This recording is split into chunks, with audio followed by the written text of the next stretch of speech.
Hi there, I'd like to talk about an issue in this series that we often don't talk about. I need to be quite concise because I'm in a tent, as you can see. I'm at Cornwall Camp and I'm limited as to how much I can upload on the internet. So let me just read my passage in 1 Corinthians chapter 7. Now, concerning the matters about which you wrote, it is good for a man not to have sexual relationships with a woman. But because of the temptation to sexual immorality, each man should have his own wife and each woman her own husband. The husband should give to his wife her conjugal rights, and likewise the wife to her husband. For the wife does not have authority over her own body, but the husband does. Likewise the husband does not have authority over his own body, but the wife does. Do not deprive one another, except perhaps by agreement for a limited time, that you may devote yourselves to prayer, but then come together again, so that Satan may not tempt you because of your lack of self-control.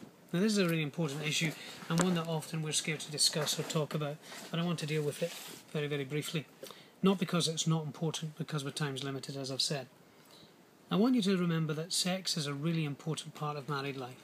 God designed it to be like that. God intended it to be pleasurable, exciting, and something that people enjoy within their marriage. Paul is advising at the beginning of the chapter that it would be better for a man to be single. He'll develop that through the rest of the chapter, for he feels there's a calling for people to be single.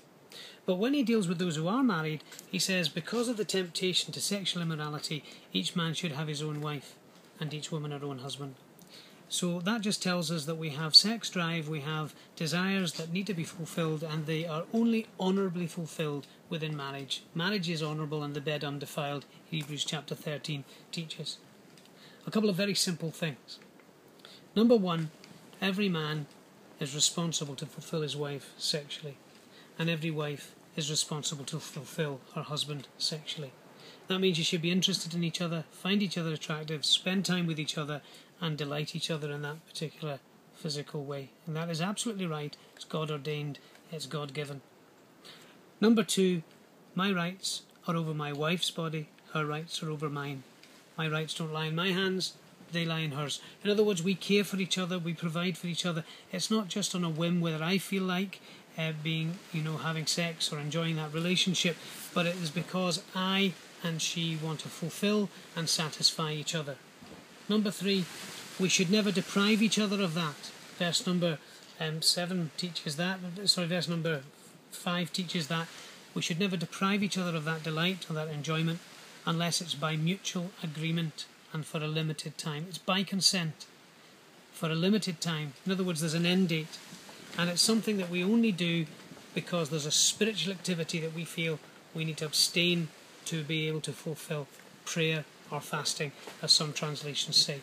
But there's an end date. It says, then come together, so that Satan may not tempt you because of your lack of self-control. Simple lessons. Sex is important. It's to be fulfilled. There are rights, husband over the wife, wife over the husband. There are delights and joys. There are times to abstain, but only for a limited period and by mutual consent.